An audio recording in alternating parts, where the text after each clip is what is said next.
विद्यार्थी मित्रांनो, सह्याद्री ट्युटोरियल्स मध्ये तुमचं स्वागत आहे. 30 दिवसात सीईटीचा अभ्यास होईल का? हे जे प्रश्न विचारणारी मुलं आहेत ना, कोण आहेत मी तुम्हाला सांगतो. बघा नीट लक्ष द्या.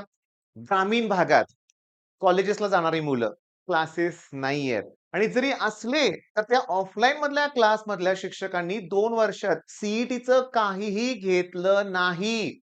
ग्रामीण भागातल्या जास्तीत जास्त मुलांना वाटतं, की सीईटी तर क्रॅश कोर्समध्ये करायचं असतं. बोर्ड झाल्यानंतर. आता हे चुकलं. ही मोठी चूक झाली. काही हरकत नाही. बरं, अशीही धुरंधर आहेत लक्षात घ्या, की अकॅडमी जॉइन केले, एन-सी-ई-आर-टीतून जेईची प्रिपरेशन केली म्हणे आणि काही झालं नाही. आता सीईटी होईल का असं विचारतायत. म्हणजे 30 दिवसात होईल का? तुमच्या सगळ्यांचा प्रश्न आहे. ठराविक एक 10 पर्सेंटाइलचे टॉपर सोडून देऊया. बाकीचे 90 पर्सेंटाइल 90% सुद्धा म्हणूया आपण मुलांसमोर हाच प्रश्न आहे.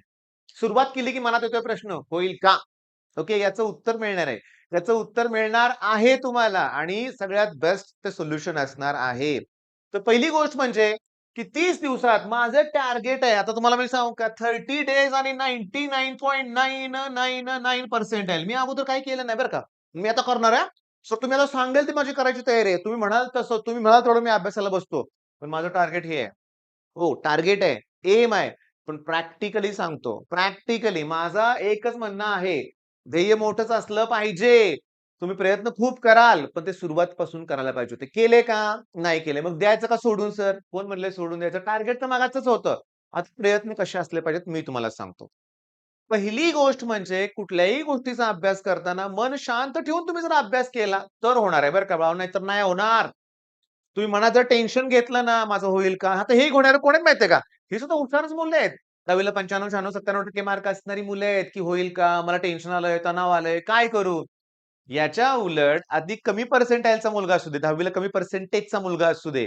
पण तो जर शहाणपणे अभ्यास करत असेल, तोही या मुलांना मागे टाकतो बरं का. मी तुम्हाला जस्ट एक उदाहरण देतो रे बरं का. जस्ट एक उदाहरण देतो. बघा 98% चा एक स्टुडंट आणि 41% चा एक स्टुडंट. चला हे त्यांचे एस-एस-सीचे मार्क आहेत. ओके.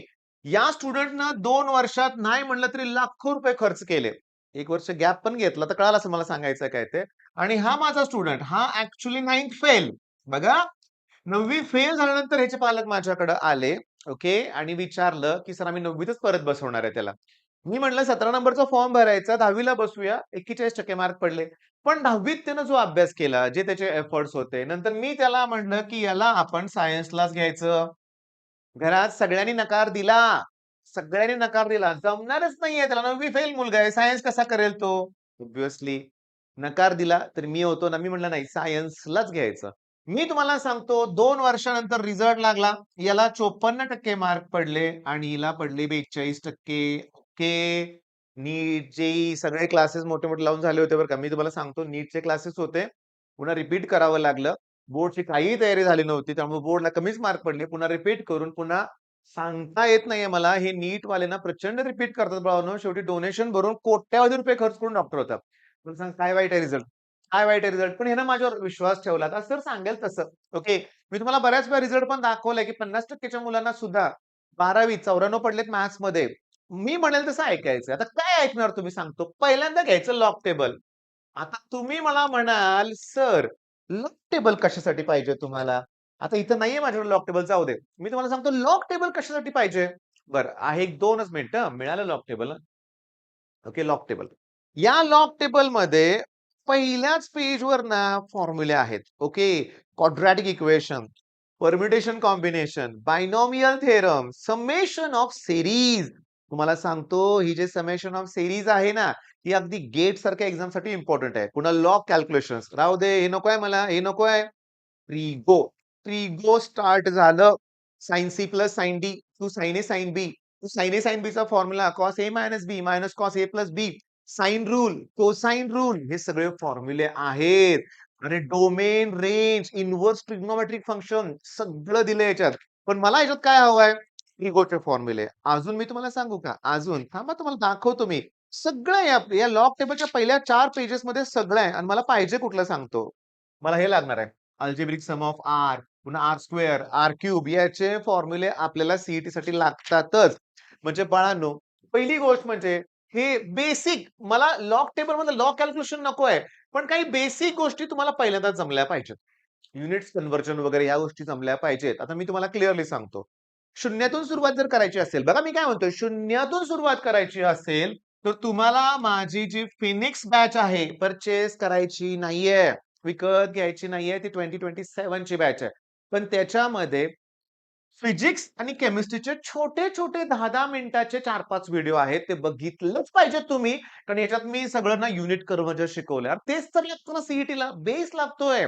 तो तुम्ही अगोदर केला पाहिजे. बघा मी शून्यातून सुरुवात करायला लागलोय बरं का. आता काही लोकांना हे जमतंय, आनंद आहे. पण जास्तीत जास्त लोकांना जमत नाहीये.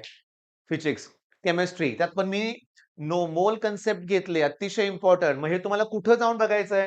तर मी तुम्हाला सांगतो, की तुम्हाला तुम्हाला आपलं ॲप्लिकेशन प्ले स्टोरवरून डाउनलोड करायचंय. तर ॲप्लिकेशन तुम्हाला प्ले स्टोरवरून डाउनलोड करायचंय.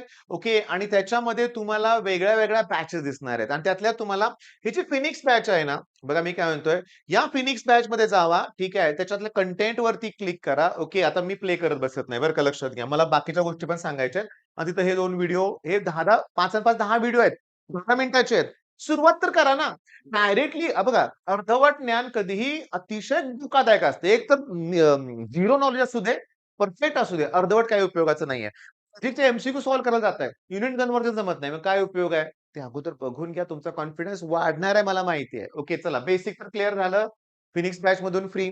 मग त्याच्यानंतर काय केलं पाहिजे? तर तुमच्याकडे असला पाहिजे स्टडी प्लॅन. तुमच्याकडं असला पाहिजे परफेक्ट स्टडी प्लॅन. माझं काय म्हणणं आहे, 3 टू 4 टॉपिक्स डेली व्हायलाच पाहिजेत ॲट एनी कॉस्ट. ओके. बरं 8 मार्चलाच आपली फुल लेंथ टेस्ट होती. होती. झाली.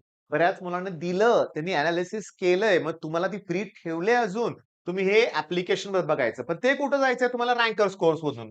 सर काय सांगताय? काय कळेना झालंय. 80, 87, 31, 80, 64 आणि अजून एक +2 नंबर्स मी ॲड करून ठेवतोय बरं का. ही अजून 2 नंबर डिस्क्रिप्शनवर देतोय असं मला म्हणायचं होतं बरं का. ठीक आहे. बरं. तुम्हाला परफेक्ट तुम्हाला हवाय स्टडी प्लॅन. मग आम्ही काय केलंय रँकर्स कोर्सवर डे 1 प्लॅन, डे 2, डे 3 कुठले 3-4 टॉपिक करायचे सगळे दिले. तुम्ही तेच फॉलो करा. आम्ही मीडियम किंवा सोप्यापासून अवघडाकडे गेलो लक्षात घ्या. ओके. परफेक्ट प्लॅन दिलाय आणि सांगू का त्या स्टडी प्लॅनमध्ये आम्ही 5-6 दिवसांनी फुल लेंथ टेस्ट अरेंज केलेत. अतिशय इम्पोर्टंट आहे. अतिशय इम्पोर्टंट आहे. अतिशय इम्पोर्टंट आहे. समजतंय तुम्हाला? समजून घ्या. माझं ऐका, व्यवस्थित लक्ष द्या. सगळं पॉसिबल आहे. प्रश्न काय होता 30 दिवसात होईल का? होणार ना. मग या 30 दिवसात जर तुम्ही माझ्याप्रमाणे फॉलो केलं, 8 तारखेची एक टेस्ट झाली. पुन्हा अशा जर टेस्ट विचार केल्या तर टोटल 7 टेस्ट होतील. ह्या 30 दिवसात पुढच्या होय आणि 7 टेस्ट देणं गरजेचं आहे फुल लेंथ टेस्ट. आता मी तुम्हाला एक सांगतो. ओके. ऐकी सेकंड अटेम्प्ट. तुम्ही जेईई वाल्यांना विचारा. जास्तीत जास्त मुलांना पहिल्याच अटेम्प्टला चांगला स्कोर होतोय. दुसऱ्या अटेम्प्टला होत नाहीये. हां, म्हणजे होतच नाही असं कुठं बोलतोय मी. काहींचा होणार ना, एक्सेप्शनल केसेस असणार ना रे बाळांनो. पण मी तुम्हाला सांगतो सगळं पॉसिबल आहे.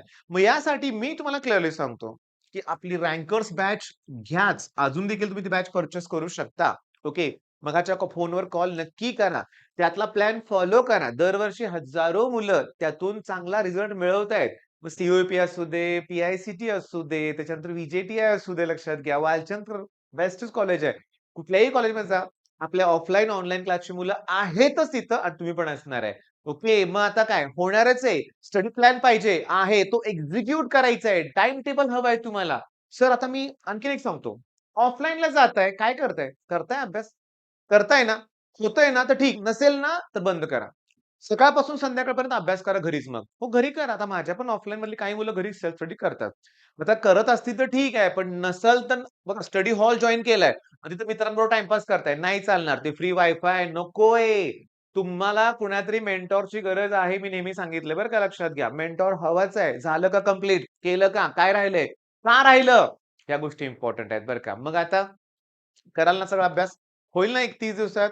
करूनच दाखवायचे. मला कॉमेंटमध्ये सांगा, "हां, सर आम्ही करून दाखवतो." आणि स्टडी टाईम टेबल नोटीस बोर्डवर आहे आपल्या इथं आणि WhatsApp ग्रुपला पण मी त्याची पी शेअर करतो. ओके. Telegram, WhatsApp ग्रुपवर आम्ही ती पी शेअर करतो. All the best.